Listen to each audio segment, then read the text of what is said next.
All right. Hello, everyone, and welcome to another episode of Yes, I Can Living. I am your host, Kathy Alessandra, and publisher of Yes, I Can Living magazine. And I'm very excited that you have joined us today. This is a story today of somehow, collaboration, right? I'm all about collaboration and meeting people and connecting people. And my good friend, Ianthe, who has been on our podcast before, connected me with Diamond because of her incredible story. A very unique story, but there's also an entrepreneurial side of her story. And so we want to get into all that. So without further ado, let me introduce her. 29-year-old Michigan native Diamond Allen has spent the last 9 years completing her late grandmother's 60-item bucket list. During that time, she has also received her master's degree, joined the U.S. Navy, published a book, and produced and starred in her own documentary, which is now on Amazon Prime. And I did watch that. It is a must-see. 59 and a half is what it is called. She is now on a mission to help others complete their bucket list and find their true passion and purpose. And she has also started her own company called Impossibilities. And she's going to tell us a little bit about that. But Diamond, welcome to the show today. Thank you so much for having me.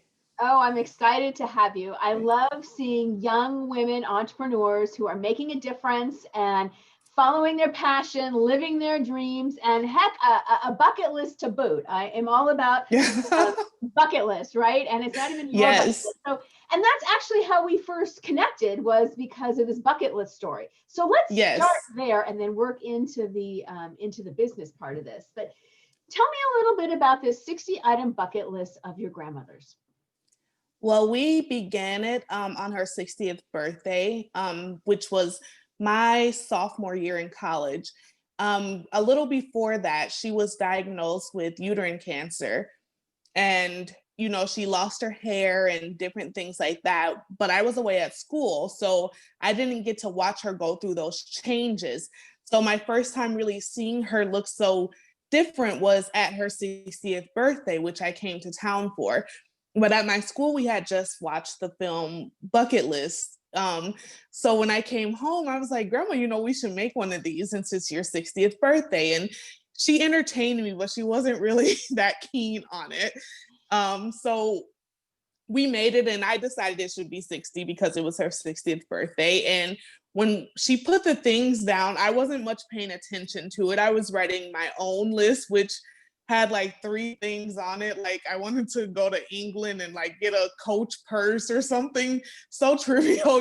I was really young. So her list had all these things on it, and as she's reading it, I'm like, oh girl, okay.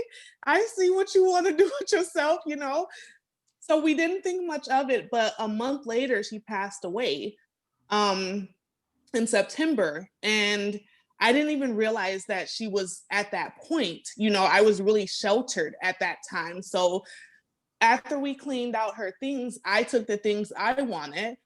And when I went to school, I realized that I had the bucket list with me. And when I looked at it, in my grief, I just was like, I have to do this for her because I need a piece of her. I need something that's keeping her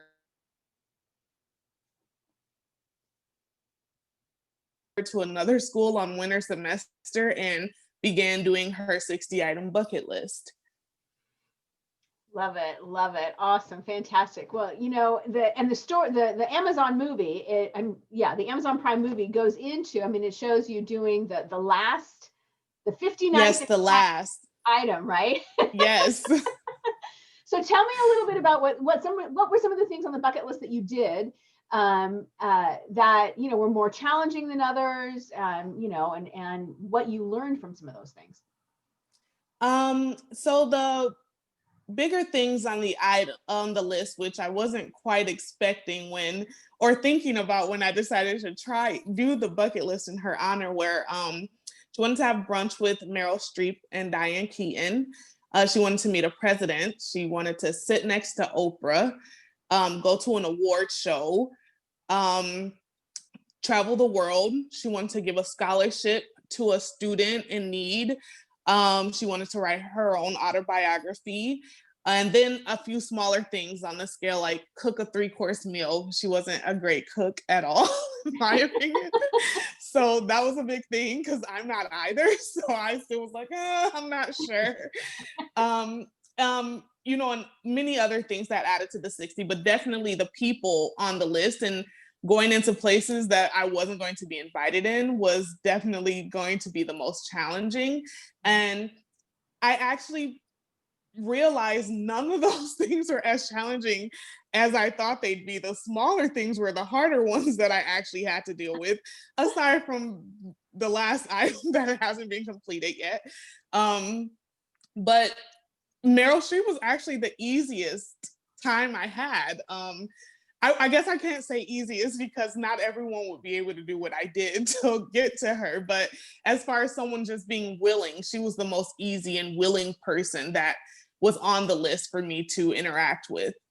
Right, I love that. Well, and I think in the movie, it's you're meeting up with Diane Keaton, right? Yes, for the umpteenth time. Right. And the thing that really, really struck me about all of this is, this is Yes, I Can living, right? I am the Yes, I Can coach. It is all about being open and willing to find a way to do whatever it is that you need to do, right? And you you clearly found the way, right? In so many things. What is the last, if you don't mind me asking, what is the last item that hasn't been have brunch with Diane Keaton is the last item. And I say 59 and a half because I've met her a dozen times. She knows who I am. We know, we're on a rapport in that manner, but she just hasn't committed and sat down and did the brunch part. And I've been doing this part with her since 2013, back and forth. So it's been very trying, because part of me is kind of okay because once she does it, that closes that chapter completely. There is no more of bucket list. There's no more of this thing that with my grandma, it's a completed chapter. But I've also been doing this since I was 19. So it's 10 years in the making. And the other half of me is very much like, yes, chapter closed. I can be at peace with it and go figure out what I'm doing with the rest of my life now because I've given 10 years to something that wasn't even mine. Yeah, creating your bucket list. And I imagine some of those things on that list ended up being things that maybe you wouldn't even ever thought of doing on your own. I mean, and I wouldn't have at all. Yeah. I love that movie, and I use a line in that movie sometimes when I'm giving a Yes I Can talk, and there's the very end. Oh gosh, and remind me who the actors are. It's I'm so bad with actors. Jack Nicholson and Morgan Freeman. Morgan Freeman says to Jack Nicholson about the bucket list at the end. There's two questions you ask yourself: have you found joy, and have you brought joy to others? And I think, with what you did in this bucket list, challenge and going through and doing all hers, finding the joy, in her bucket list, and then bringing joy to the others that you're meeting with, all that certainly is quite an accomplishment, my girl. Thank you. Quite an accomplishment. So let me take a little bit of a turn here and talk to you a little bit about your business. So you have a business, Possibility. When did you start that? How did you start it? Why did you start that? I started it actually a year ago. This month, I had my first anniversary. I've always loved tea and baths, like my two favorite things in the world. Even when I was a child, my aunt bought me every kind of plastic tea set and dish set that there was. So I've always had an infatuation with it. And I've always had a deep connection to Great Britain for some reason. Even when I was younger, my friend that I've had since I was a child, she tells people all the time how she came over to my grandmother's, and it was the day Princess Diana passed away, and I was sobbing, and we were children. She was like, how do you even know who that is? Like, how do you know this woman? But I knew everything about her, and I always felt so connected. So when I went there for school, there was tea time all the time, and I was in heaven. Like, that was the best thing in the world to me, going to tea libraries and going to afternoon tea. So when I decided that I wanted to try something different, I was like, well, I've always wanted a tea business. I love making my own lattes and tea blends. So that's how I picked it up. And I tried a little bit of sampling myself, making different blends and sharing them with my friends and family. And they really loved it. So I was like, okay, I think I'm on to the right thing here. So I started my business and I named it Impossibility because obviously stemming from the bucket list, I know there is nothing that's impossible. You know, you just have to figure out how to make whatever you want possible. And I feel the same about my teas. I create such different blends that most people wouldn't put together. So it's like an impossible tea line as well. So that's how Right. I came up with the name. Oh, I love it. I love it. So as you've moved through and what a year to start a business, have to say. Mhm. I'm assuming it is online versus a Yes. storefront. No, it's online. Yes. Yeah. So what has been your biggest challenge and how have you overcome that with the tea Well, business? my biggest challenge has been um I'm such a thoughtful person, almost to a fault, to where I feel guilty for things that I shouldn't even think about. And my biggest start issue was I was beginning something. Well, COVID hadn't hit yet when I launched in January. But I was very new and trying to figure it out. And I realized I really enjoyed the creating part more than the business aspect of it, which I think many people have that issue. Us I just want to make the entrepreneurs, yeah. tea and Yeah. drink it and show you how pretty it is, but I don't really want to have to think about the sales and all that stuff. And it was a hard transition. And then COVID hit. Then I felt guilty, like, why should I be selling it to these people who are struggling right now? You know, everyone is struggling. And then here I come, like, buy my tea. You know, it's like I thought it was such a small, trivial thing for them to be contributing to. But then I try to change my mindset and say my tea is going to bring them joy while they're stuck in the house. It's going to be fun. My packaging is really fun. It'll give them something to look forward to each day.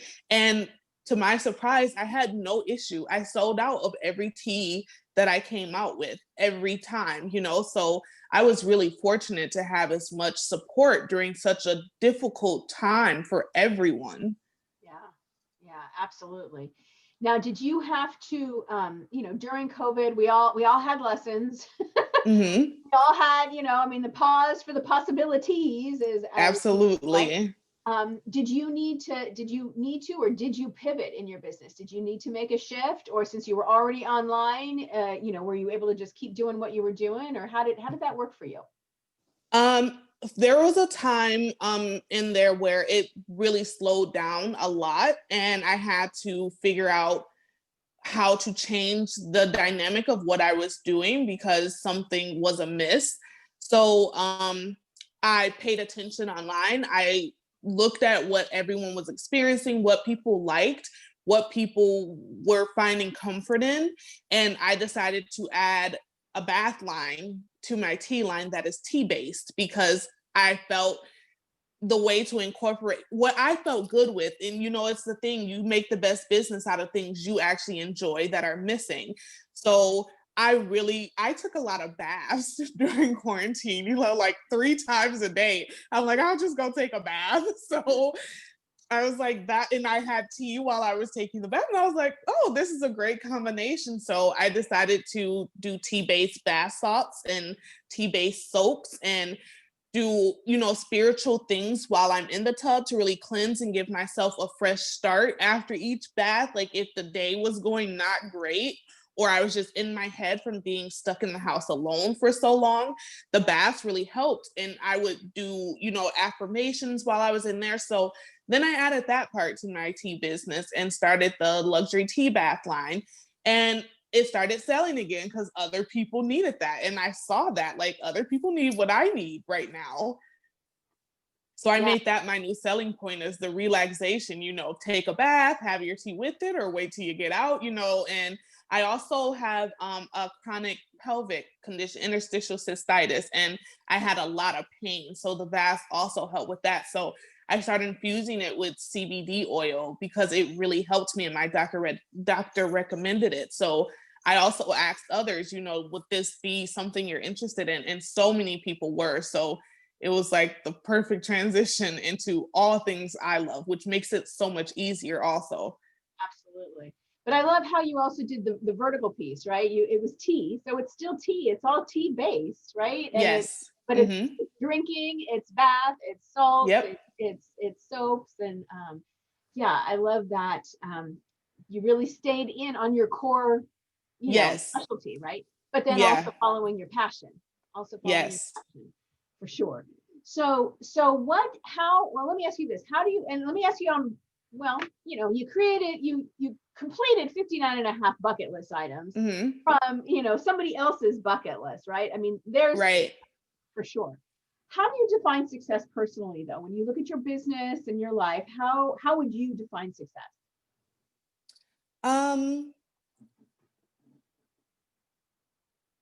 I define success as being not complete, being content. Mhm. That feels like success to me because for so long I was not content. I'm like, I have to do this and I have to do this and this isn't done. And if I don't get this done, I didn't succeed. I failed.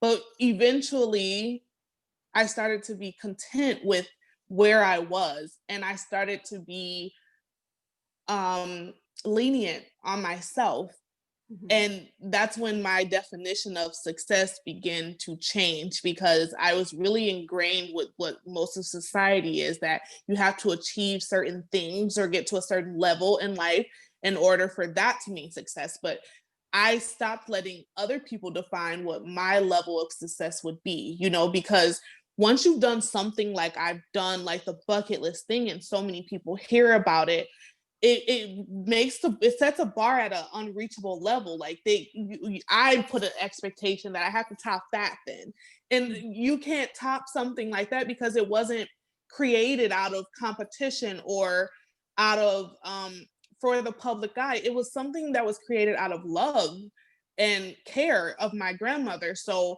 I had to stop trying to compete with myself on, well, people are expecting you to be better than this and do something greater because of what you've done. And I just looked at myself and said, are you good with what you did? Because then that's all that mattered to me now, so I feel successful because I feel good about what I did. And I'm not even 30 yet, so Right. I'm tired. Also, I'm exhausted. I'm exhausted. So Oh, but I was like, I'm good with what I've done. there's so Anything else is just an added bonus. gravy, right? I think there's a lot to be said about what you just said, because not even being 30 and being at that place of understanding what success really is and contentment, and it's not about the $1 million paycheck. It's not about having, a huge team. If it's not about, right. And I think it took me till 45 or 50, to really get to that place with being okay and not being in competition, right, with myself, Hmm. wanting to, there, it's just, I don't know. You're wise beyond your years, girlfriend. I was just telling my best friend when we were in the store, and I think about these things often, of what we want in life. And of course, there are some big things I want, but when I really cut down to the core of it, I'm always telling people the day I get to where I can buy as many Bath and Body Works candles as I want and go eat wherever I want, I know I made it for me. That's all. I can go eat when and where I want, and I can buy candles. Right. That's enough for me. I love, and having a purpose like that, though, that is important. I will share a story with our listeners and with you when I have figured out, or when I was trying to figure out what would feel like success for me, right? And when I really Hmm. looked at it, it was being able to. I have three kids, all in their 20s, actually younger than you, 24, 26, and 28. And for me, it was to be able to take them on a vacation, be able to take them on a trip, like Mm. parents had done with us and our family. And this past, well, during COVID, my one of our family members owns a house in Northern California, and we came together. And I paid her. I did the whole thing, right. And I told my kids the story. That is something for me. That is why I am I want to spend the quality time with my kids. That's Mm-hmm. super important, right? And that all of a sudden I realized I had done that. I didn't get to take them someplace exotic yet. That'll be the next goal, right? But that's finding the contentment in the things in life, that you're allowed, that you can provide for with the tea Yes. you provided for your grandmother, right? It's the contentment and the happiness and finding the joy. Enjoy. Well, as the bucket list goes back, have you found joy, and have you given joy to others? And that's really Mm-hmm. a big piece of finding happiness and contentment and success in my book. So thank you for sharing your story with us. So what's new? What's next? What's next for Diamond? What, now that you completed almost, if anybody knows Diane Keaton, who get her to brunch, let us know. But, what's next for you? Where do you see your business going? Where do you see things going? Do you have any ideas there? Well, I did major in theater, so I have been also actively pursuing my acting career. But aside from that, which is always so risky, for my own personal, I would really love a tea truck. I've always been like obsessed with those. So my next step is getting one. I'm still learning all the business things because California is so complicated when it comes to that. So I've been teaching myself those things and hoping that if everything improves this year, that'll be the next step for Impossibility, so we can be mobile and I can actually make my tea creations that I do in private at home and bring them to everyone else.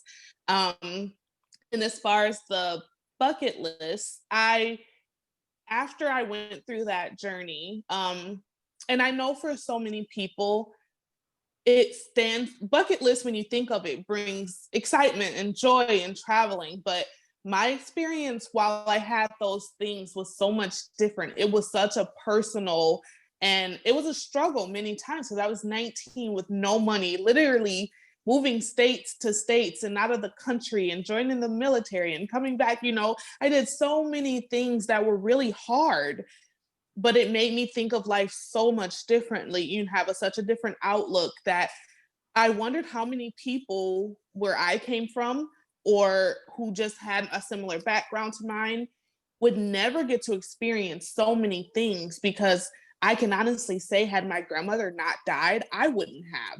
Mm-hmm. We were a really close-knit family. We didn't leave. You might have go to school or move a state that's only a few hours over, but you don't go to New York or LA, or you don't go to England. That's not a thing. And had she not died, no one would have given me permission, and I wouldn't have taken permission for myself to go explore the world. And sometimes tragedy has to bring that. And I'm grateful for that. As much as I miss my grandmother, this was the best gift she could have given me, was to open my eyes to something I would have never gotten to experience. So I want to help other people really get to do that, figure out why they haven't tried this. And I don't think people should have official bucket lists, if that makes, just live your life now, because once you're at the end, it's not as fun, like do it now, while you have a chance. And even if you have children, bring your children along so they have that mindset already when they're older, and just have more experiences than most of us will ever get to have. I have family members who are in their 50s who's never flown yet. And now that I've done so much, that's not even in I don't understand it, So I really want to help other people kind of branch out and get out there and do things for themselves and or their loved ones, that they wouldn't get to experience. Mm-hmm. Yeah, absolutely. I love that. You were quite an inspiration to many, and hopefully some will listen to that and take that and run with it. I agree with you. The bucket list is not meant to be. I say one of my tags. There will be no woulda, coulda, shouldas in my life. Exactly. No kick the bucket. Yeah. Literally kick the bucket. Yeah. Exactly. So if somebody wants to connect with you now, if they want to see the movie, you got to go to Amazon Prime, and yes, it's 59.5, and you can watch and it numerics. 15 or 20 yes. minutes. But where can they, if they want to connect with you or find out about the teas or whatever, where is the best place to connect with you? So I have all social media. I have TikTok, Instagram, Facebook, Twitter, and my personal handle is Give Them Diamond. That's GIVETHEM Diamond. And my tea website is impossibility.com, and the T is spelled TEA. And it's also on Instagram, Facebook, and Twitter as well. Awesome. Wonderful. Well, I encourage our listeners to connect with you and check out the teas and definitely watch the movie. It's very inspiring. And, enough of, the word no and I can't. It's time to say, yes, I can, and really step into your Yes. dreams. Yes. Awesome. Diamond, thank you so much for joining me today on today's episode of today's of Yes, I Can Living. I appreciate you being here. Thank you so much for having me. This has been a great start to my day. Absolutely, you bet. And thank you for listening and joining us. I hope you have a great day. If you have not yet subscribed to the magazine, be sure to hop over to yesicanliving.com and grab your copy. Until next time, I hope you have a wonderful week, and here's to living your Yes, I Can. Take care. Bye-bye, everybody.